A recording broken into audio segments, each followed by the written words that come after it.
ಇದೇ ವಿಷಯದ ಬಗ್ಗೆ ಇವತ್ತು ಮಾತಾಡ್ತೀವಿ. ಹಲವು ಜನ ನಮ್ಮ ಜೊತೆಗಿರ್ತಾರೆ. ರಮೇಶ್ ಬಾಬು ಅವರು ಕಾಂಗ್ರೆಸ್ನಿಂದ ಇದ್ದಾರೆ, ರವಿಕುಮಾರ್ ಬಿಜೆಪಿಯ MLC ನಮ್ಮ ಜೊತೆಗಿದ್ದಾರೆ. ಇಬ್ಬರು ಕೂಡ ಕಾರ್ಯಕ್ರಮಕ್ಕೆ ಸ್ವಾಗತ. ಕೆಲವೇ ಕ್ಷಣಗಳಲ್ಲಿ JDSನಿಂದ ರಾಜುಗೌಡ ಅವರು ನಮ್ಮನ್ನು ಜಾಯ್ನ್ ಆಗ್ತಾರೆ. ರಮೇಶ್ ಬಾಬು ಅವ್ರನ್ನೇ ಮೊದಲ ಪ್ರತಿಕ್ರಿಯೆ ತೆಗೆದುಕೊಳ್ತೀನಿ. ರಮೇಶ್ ಬಾಬು ಅವರೇ, ಈ ಮಳೆ ಹಾನಿ ನೆನ್ನೆ ಇವತ್ತು ಆಗಿದ್ದನ್ನು ಪಕ್ಕಕ್ಕಿಡೋಣ, 2 ವರ್ಷದ ಟೋಟಲ್ ಸಾಧನೆಯ ಬಗ್ಗೆ ಮಾತಾಡೋಣ. ಬೇರೆ ಪಕ್ಷದ ಸರ್ಕಾರಗಳ ಜೊತೆಗೆ ಈ ಸರ್ಕಾರದ ಕಂಪ್ಯಾರಿಸನ್ಗೆ ಸೆಕೆಂಡ್ ಪಾರ್ಟಿಗೆ ಬರೋಣ. ಫಸ್ಟು ಸಿದ್ದರಾಮಯ್ಯನವರ ಮೊದಲನೇ ಟರ್ಮ್ ಇತ್ತಲ್ಲ, 2013ರಿಂದ 2018ಕ್ಕೂ ಈ ಅವಧಿಯ ಅವರ ಅಧಿಕಾರಕ್ಕೂ ಕಂಪೇರ್ ಮಾಡಿ.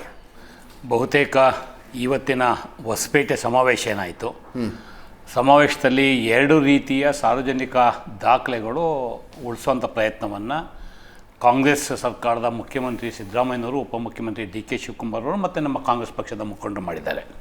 ತಾವು ಕೇಳಿದಂಥ ಪ್ರಶ್ನೆಗೆ ಹಿಂದಿನ ಸರ್ಕಾರ 2013ರಿಂದ 18 ಸಿದ್ದರಾಮಯ್ಯನವರು ಭಾಳ ಸ್ಪಷ್ಟವಾಗಿ ಹೇಳಿದ್ದಾರೆ, ನಾವು 165 ಪ್ರಣಾಳಿಕೆ ಮುಖಾಂತರ ಗ್ಯಾರಂಟಿಗಳನ್ನ, ಅಂದರೆ ಹೇಳಿಕೆಗಳು, ಪ್ರಣಾಳಿಕೆಯಲ್ಲಿ ಆಶ್ವಾಸನೆಗಳನ್ನ ಕೊಟ್ಟಿದ್ದರು.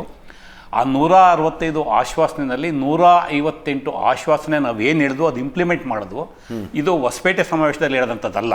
ಸಿದ್ದರಾಮಯ್ಯನವರು ಭಾಳಷ್ಟು ಸಂದರ್ಭದಲ್ಲಿ ವಿಧಾನಸಭೆಯ ಅಧಿವೇಶನದಲ್ಲಿ ದಾಖಲೆಯ ರೂಪದಲ್ಲಿ ಮಾಡಿರ್ತಕ್ಕಂಥದ್ದು ಆಲ್ರೆಡಿ ದಾಖಲೆಯಲ್ಲಿ ಉಳ್ಕೊಂಡಿದೆ. ಅದು ಒಂದು ಕಡೆ. ಇದು ನಾನು ಈ ಸರ್ಕಾರದ ಆಮೇಲೆ ಬರ್ತೀನಿ 2 ವರ್ಷದ ಸಾಧನೆಗೆ. ಆವತ್ತು 2013ರಲ್ಲಿ ಸಿದ್ದರಾಮಯ್ಯನವರು ಮುಖ್ಯಮಂತ್ರಿಯಾಗಿ ಪ್ರಮಾಣ ವಚನ ಸ್ವೀಕರಿಸಿದ ಮೊದಲನೇ ದಿನವೇ BJPಯವರು, JDSನವರು, ಬೇರೆ ಬೇರೆಯವರು ಅನೇಕ ಆರೋಪ ಮಾಡಿದ್ರು. ಸಿದ್ದರಾಮಯ್ಯವರು ತಗೊಂಡಂಥ ನಿರ್ಧಾರ ಕ್ಯಾಬಿನೆಟ್ ಆಗೋದಿಲ್ಲ, as A chief minister alone took the decision, ಅಂದರೆ ಏಕ ವ್ಯಕ್ತಿ ಮುಖ್ಯಮಂತ್ರಿಯಾಗಿ ಸಂಪುಟ ಇಲ್ಲದಲ್ಲೇ ತೀರ್ಮಾನ ತಗೊಂಡ್ರು, ಅದು ವ್ಯಾಲಿಡಿಟಿ ಇಲ್ಲ ಅನ್ನೋ ಆರೋಪಗಳು ಮಾಡಿದ್ರು ಅವರು. ಬಟ್ ಅವರು ಮೊದಲನೇ ದಿನವೇ, ಅಂದರೆ ಅಲ್ಲಿ ಮುಖ್ಯಮಂತ್ರಿಯಾಗಿ ಪ್ರಮಾಣ ವಚನಕ್ಕೆ ಸಹಿ ಮಾಡಿ ಆಚೆ ಬಂದು ಅವರು ಡಿಕ್ಲೇರ್ ಮಾಡಿದ್ದು ಅನ್ನಭಾಗ್ಯ.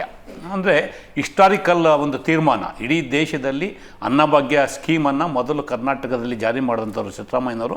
ಹಾಗಾಗಿ ಆಮೇಲೆ ಕ್ಷೀರಭಾಗ್ಯ ಮತ್ತೊಂದು ಅನೇಕ ಕಾರ್ಯಕ್ರಮಗಳನ್ನ ಕೊಟ್ಟಿದ್ದಾರೆ. ಅದು ಚರ್ಚೆಗೆ ಆಗಲೇ ಸಾಕಷ್ಟು ಚರ್ಚೆ ಆಗಿದೆ. ಅದು ಒಂದು ಕಡೆ. ಅಂದರೆ ಆ 5 ವರ್ಷದಲ್ಲಿ ಒಬ್ಬ ಮುಖ್ಯಮಂತ್ರಿಯಾಗಿ ಸಫಲತೆಯನ್ನು ಕಂಡು ಜನನ್ನ ತಲುಪುವಂಥ ವ್ಯವಸ್ಥಿತವಾದ ಕಾರ್ಯಕ್ರಮಗಳನ್ನ ಕಾಂಗ್ರೆಸ್ ಮುಖ್ಯಮಂತ್ರಿಯಾಗಿ ಕಾಂಗ್ರೆಸ್ ಸರ್ಕಾರದ ಮುಖಾಂತರ ಸಿದ್ದರಾಮಯ್ಯನವರು ಕೊಟ್ಟಿದ್ದಾರೆ.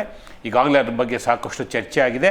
ಅದನ್ನೆಲ್ಲೂ ನೆನೆಸ್ಕೋತಾರೆ. ಇವತ್ತು ಸಹ ಆ ಮೊದಲನೇ ಅವಧಿನಲ್ಲಿ ಸಿದ್ದರಾಮಯ್ಯನವರು ಉತ್ತಮವಾದಂಥ ಸರ್ಕಾರವನ್ನು ಕೊಟ್ಟರು, ಉತ್ತಮವಾದಂಥ ಆಡಳಿತವನ್ನು ಕೊಟ್ಟರು, ಉತ್ತಮವಾದಂಥ ಜನಪರ ಯೋಜನೆಗಳನ್ನು ಕೊಟ್ಟರು ಅನ್ನೋ ಮಾತನ್ನು ಸರ್ವ ಸಕಾಲಿಕವಾಗಿ ಎಲ್ಲ ಜನರು ಅಕ್ಸೆಪ್ಟ್ ಮಾಡೋಂಥದ್ದು ಸತ್ಯ ಅದು.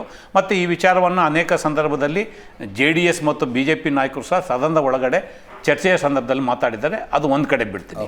ಇವತ್ತು 2ನೇ ಹಂತದ ನೀವು ವಿಚಾರಕ್ಕೆ ಬಂದಂಥ ಸಂದರ್ಭದಲ್ಲಿ ಚುನಾವಣಾ ಪೂರ್ವದಲ್ಲಿ ನಾವು ಅನೇಕ ಘೋಷಣೆಗಳನ್ನ ಮಾಡಿದ್ವು. ಭಾಳ ಪ್ರಮುಖವಾಗಿ ನಾವು ಕೊಟ್ಟಂಥದ್ದು ಗ್ಯಾರಂಟಿ ಸ್ಕೀಮ್ಸು. ಅಂದರೆ ಕರ್ನಾಟಕದಲ್ಲಿ ನಾವು ಸರ್ಕಾರ ಬಂದರೆ ನಾವು ಗೃಹಲಕ್ಷ್ಮಿ ಯೋಜನೆ ಇರ್ಬೋದು, ಶಕ್ತಿ ಯೋಜನೆ ಇರ್ಬೋದು, ವಿದ್ಯುತ್ ಉಚಿತ ವಿದ್ಯುತ್ ಕೊಡುವಂಥ ಗೃಹ ವಿದ್ಯುತ್ ಯೋಜನೆ ಇರ್ಬೋದು, ಮತ್ತು ಯುವಜನರ ಸ್ಟೈಫಂಡ್ ಫಂಡ್ ಇರ್ಬೋದು. ಅದೇ ರೀತಿ ಅನ್ನಭಾಗ್ಯದಲ್ಲಿ 5 kg ಇದ್ದಂಥ ಅಕ್ಕಿನ 10 kg ಕೊಡುವಂಥ ಸ್ಕೀಮ್ ಇದ್ದು, ಇದನ್ನು ಘೋಷಣೆ ಮಾಡೋವಂಥದ್ದು ವಾಸ್ತವಿಕ. ಮತ್ತು ಅದಾದಮೇಲೆ ಮೇ 20ನೇ ತಾರೀಕು ಅವರು ಅಧಿಕಾರ ತೊಗೊಂಡಂಥದ್ದು. ಇಲ್ಲಿಗೆ ಇವತ್ತಿಗೆ 2 ವರ್ಷ ಆಗಿದೆ. ಮತ್ತು ಅವರು ಈ ಸಲ ಮುಖ್ಯಮಂತ್ರಿ ಆದಂಥ ಸಂದರ್ಭದಲ್ಲಿ ಕ್ಯಾಬಿನೆಟ್ ಜೊತೆಯಲ್ಲಿ ಅವರು ತೀರ್ಮಾನಗಳು ತೊಗೊಂಡು ಏನೇನು ಸ್ಕೀಮ್ನ ಕೊಡಬೇಕು ಅಂತೇಳಿ ಸುಮಾರು 38,000 ಕೋಟಿ ರೂಪಾಯಿ, ಯಾಕೆಂದರೆ ಅದಾಗಲೇ ಫೈನಾನ್ಷಿಯಲ್ ಇಯರ್ ಸ್ಟಾರ್ಟ್ ಆಗಿತ್ತು, ಬಜೆಟ್ ಫೈನಾನ್ಷಿಯಲ್ ಸ್ಟಾರ್ಟ್ ಆಗಿತ್ತು. ಆ ವರ್ಷದಲ್ಲಿ 38,000 ಕೋಟಿ ರೂಪಾಯಿ ಆ ಸ್ಕೀಮ್ಗಳಿಗೆ ಅಲೋಕೇಶನ್ ಮಾಡಿದ್ದಾರೆ.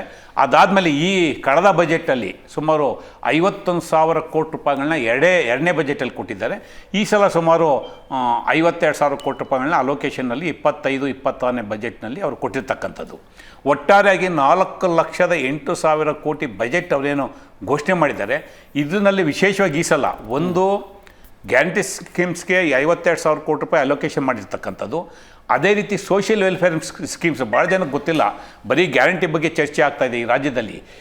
ಅದಕ್ಕಿಂತ ಪ್ರಮುಖವಾಗಿ ಆಲ್ರೆಡಿ ಏನು ಸೋಷಿಯಲ್ ವೆಲ್ಫೇರ್ ಸ್ಕೀಮ್ಸ್ ಕರ್ನಾಟಕದಲ್ಲಿ ಜಾರಿಯಲ್ಲಿದೆ, ನೀವು ರೈತರಿಗೆ ಕೊಡುವಂಥ ಒಂದು ಬೆಂಬಲ ಬೆಲೆ ಇರ್ಬೋದು, ಸ್ಕಾಲರ್ಶಿಪ್ ಇರ್ಬೋದು, ಅಥವಾ ಹಾಲಿನ ಬೆಂಬಲ ಬೆಲೆ ಇರ್ಬೋದು, ವೃದ್ಧಾಪ್ಯ ವೇತನ ಇರ್ಬೋದು, ಮಹಿಳಾ ವಿಧವಾ ವೇತನ ಇರ್ಬೋದು, ಈ ಥರ ಸುಮಾರು 61,000 ಕೋಟಿ ರೂಪಾಯಿಗಳನ್ನ ಪ್ರತಿ ವರ್ಷ ಕರ್ನಾಟಕ ರಾಜ್ಯ ಸರ್ಕಾರ ಸೋಷಿಯಲ್ ವೆಲ್ಫೇರ್ ಸ್ಕೀಮ್ಸ್ ಮುಖಾಂತರ ಕೊಡ್ತಾ ಇದೆ.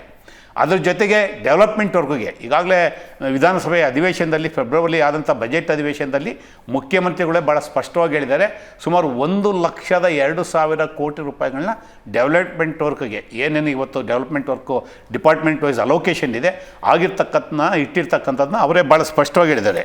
ಸುಮಾರು ಇದರಲ್ಲಿ ಅಗ್ರಿಕಲ್ಚರ್ ಸೆಕ್ಟರ್ಗೆ